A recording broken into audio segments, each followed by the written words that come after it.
चड्डी बनियन गँगनी कुठे जाऊन बुक्का मारतात, कुठे जाऊन काय करतात. तर काय करतात ते मग येऊन, कारण त्यांच्यावर कारवाई तर होत नाही. नेमकं त्यांची चड्डी कोण, त्यांची बनियान कोण, एकदा त्यांनी सांगावं ना. कि पहली गल है कि सारी गलती मेरी नहीं, चल जी है भी तो क्या मैं तेरी नहीं. आणि मग मुख्यमंत्री कारवाई करू शकत नाहीत. कोणासाठी वापरताय हे शब्द? कोणासाठी शब्द होते हे? कोणासाठी शब्द होते? हिम्मत असेल तर त्यांनी बोलून दाखवावं हे शब्द कोणासाठी होते. अध्यक्ष महोदय, जे मी सांगितलं ह्या सगळ्या गोष्टी आम्ही मांडत आलेलो आहे. पण आज हे सगळं होत असताना कायदे सुव्यवस्थेवर मी जास्ती वेळ घेणार नाही. एक दोनच थोडक्यात विषय मला घ्यायचे आहेत. 2 मिनिटात मी घेईन. परत एकदा मला, कारण माझी सहानुभूती मुख्यमंत्री महोदयांबरोबर आहे. त्यांचं युती धर्म त्यांना पाळणं गरजेचं आहे.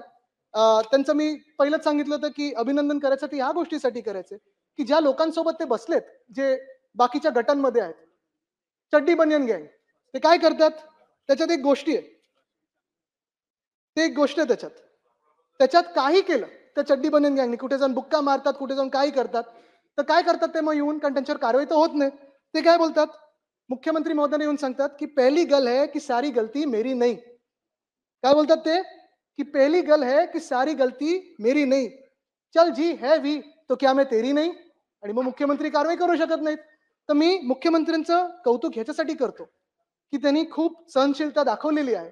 आता कुठे ना कुठेतरी मुंबईकरांच्या मागण्या असतील, शहरातल्या मागण्या असतील, आणि जे काही हे चड्डी बनियन गँगचं चालू आहे त्याच्यावर कठोर कारवाई होणं गरजेचं आहे. आणि शासन काय असतं, जनतेसाठी काय चालतं, कसं चालतं, हे त्यांनी दाखवणं गरजेचं आहे. धन्यवाद. जय हिंद, जय महाराष्ट्र, वंदे मातरम.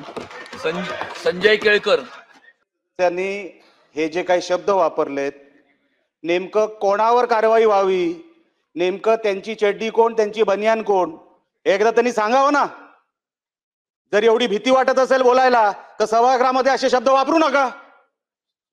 वापरायचे ना असे शब्द. कोणासाठी वापरताय हे शब्द? कोणासाठी शब्द होते हे?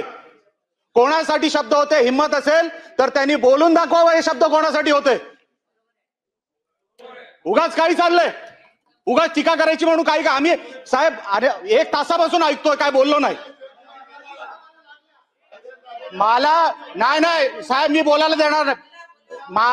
मी एक शब्द मध्ये आमचा कोणी बोललेलं नाही. पण हे शब्द कुठले? रुलिंग मधून शब्द या तर काढून टाकावं, या तर त्यांनी स्पष्ट करावं. हिम्मत असेल तर नेमकं ते कोणाबद्दल बोलत होते एकदा स्पष्ट करावं सभागृहामध्ये. बघूया हिम्मत.